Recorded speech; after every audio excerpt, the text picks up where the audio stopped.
3, 2, 1. Кім лайк басады, Құдай тағала лайк басқан саусағына құт береке берсін. Енді лайк баспағандарды ештеңе айтпай ақ қоямын, өздерің біліңдер. Бүгін шын мәнінде өте маңызды мәселені қарап отырмыз. Тек бұл елге емес, біздің халқымызға да өте әсерлі мәселе, экономикалық жағынан да, әлеуметтік жағынан да. Біз бір нәрсені ұмытып отырмыз. Бәрін ұмытып кеткен сияқты, кеше қаңтар оқиғасының себебі де, түрткісі де не болды? Жаңа жерде газдың бағасына байланысты наразылықтан басталды бәрі. Сол кезде, дәл сол оқиғаның алдында, осыдан 7-8 ай бұрын, бізде мәжілісте бәсекелестікке байланысты заңды қараған кезде, осы министрліктің орынбасары Әсет Мағауовқа да, мына монополияға қарсы агенттіктің де өкіліне мәселені қойғанбыз.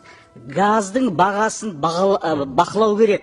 Газдың бағасын халық көп айтып жатыр дегенде немқұрайлық көрсеткен сол кезде. Енді келіп бүгін біз есебін тыңдап отырмыз. Перспективалар. Біз бұрынғы болған тірліктерге неге қорытынды жасамаймыз? Дәл сол кезде, кешегі жағдай болғаннан кейін, жауапкершілікті 3-4 адам артып кетті. Ол ГПЗ-ның директоры, сол жерде акиматты істейтін азаматтар, министрліктен мен естіген жоқпын, бір адам жауапкершілікке тартылды дегенді.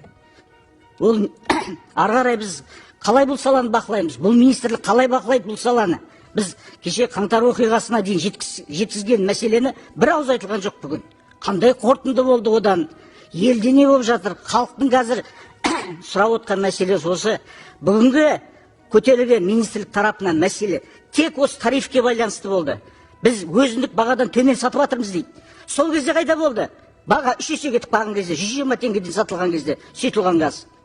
Енді келіп неден өзіндік құнынан төмен сатып жатыр екен біз газды. Қазір біз есіміз жинап, сол мәселемен айналысып жатырмыз. Ол кезде ол мәселе көтерілген жоқ. Сосын мына неге байланысты? Ресейден газ әкелу. Біз онсыз да кеше КТК-ның проблемасы болғанда түсіндік. Барлық экспорттық мұнай бағыты бізде Ресейге тәуелдіміз. Біз тағы да екі жерден, солтүстіктен, шығыстан газды кіргізейін деп отырмыз. Біздің өзіміздің мүмкіндігіміз бар ғой, неге бюджеттің ақшасын жаратпаймыз оған? Газ транспорттық жүйеге. Тағы келіп, айналып келіп, керемет бізге ұсыныс жасап отыр министрлік. Бізге Ресейден газ сатып аламыз деп. Тағы біз, мұнай онсыз да тәуелдіміз біз Ресейге. Енді келіп газға тәуелді қылып қылайын деп отыр. Соны біз мақұлдауымыз керек екен. Біз неге мақұлдауымыз керек оны? Ол халыққа қарсы жасалып отқан жоба. Сондықтан менің ұсынысым, жағдай болғанда, газдың бағасы көтерілгенде, түсірілгенде, осындай төтенше жағдай, ол төтенше жағдай кешегі болған. Қаңтарға келіп алып келген, қаңтарға алып келген. Сондай кезде біз осы министрлікті, бұл нөмір 1 біздің экономикада бюджетті толтыратын сала, мұнайда, газда. Одан артық бізде экономикада сала жоқ. Біз тәуелдіміз шикізатқа, Қазақстан, әсіресе экспортқа. Сондықтан бұндай мәселе болғанда бірден мәжіліске шақырып, біз бұларды тыңдауымыз керек бұндай мәселені. Менің айтарым осы, рахмет. Қазір халық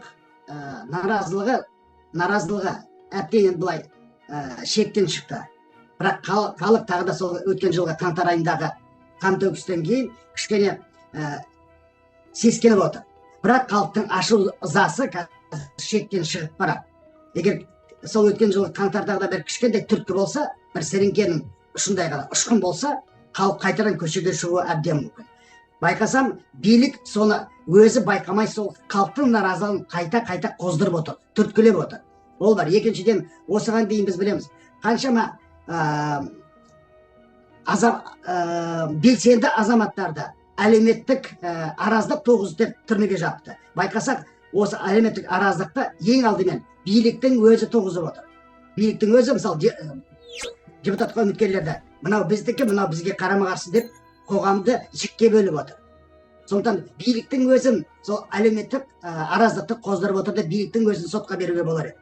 Бұл дәл осы сайлау арқылы билік тағы да халықтың наразылығын тағы қоздырып, ол біз елімізде сол өткен жылғы қаңтар оқиғасын емес, жалпы біздің мемлекеттігіміздің тұтастығына зор қатер төндіріп отыр. Зор қатер төндіріп отыр. Сондықтан мен білемін, егер дәл қазір президентіміздің өзі осыған дейін байқасақ, 31 жыл бойы біз не көрдік? неше түрлі уәделерді естідік, неше декларацияда оқыдық. Бірақ ешбір декларация сол күйінде декларация күйінде қалды. Тіпті ойлап қарасаңыз, біздің елімізде осы күнге дейін көзіміз жеткен не?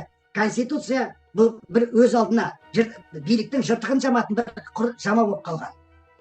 Билік бір басқа бір қарама қарсы басқа дүниеде өмір сүретін сияқты да, бұқара халық сізбен біз басқа бір қарама қарсы дүниеде өмір сүретін сияқтымыз. Ал конституция тек сол бізбен ешқандай қатысы жоқ. Қарама қарсы дүниеде өмір сүре отырып, тек конституцияның өзінің сол жыртығын жамау үшін ғана ұстап отырған сияқты. Өйткені конституцияны, мысалы, бұқара халыққа сізбен бізге берілген кепілдіктің бірі жүзеге аспайды. Конституция тағы да қайда? Биліктің жыртығын жамау үшін ғана керек, шындыра. Сондықтан бұл жерде конституция, біз конституцияны өзгертпейміз деген ол бос сөз. Біз дәл Қазақстан шындыра, жаңа Қазақстан тұрғызамыз десек, осыған дейін мың жамауы бар конституцияны алып тастап, біз жаңа конституция қабылдауымыз керек. Ол конституция болғанда Қазақстанды парламенттік республика деп жайлаған жаңа конституция қабылдауымыз керек. Сосын біздің бүкіл күштік құрылымдар дейміз ғой, ұлттық армия, ішкі істер министрлігі, ұлттық қауіпсіздік комитетінің бәрін бұл кешегі кеңес одағынан қалған, қылыштан қан тамған биліктің тек халықты ашса алақанда жұдырығында ұстайтын күштік құрылым ретінде бізге мұра болып қалды кеңес одағынан.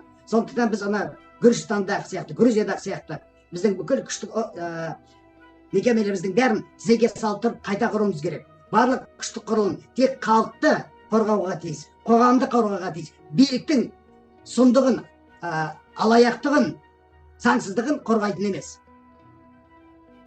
Мен сайлауға барғанда осындай талаптарым болды, осындай идеяларым болды. Міне осы идеяларды көргеннен кейін билік мен өткізбеге, мен сияқты тағы басқа қаншама Мұхтар мырза, өзіңіз бар.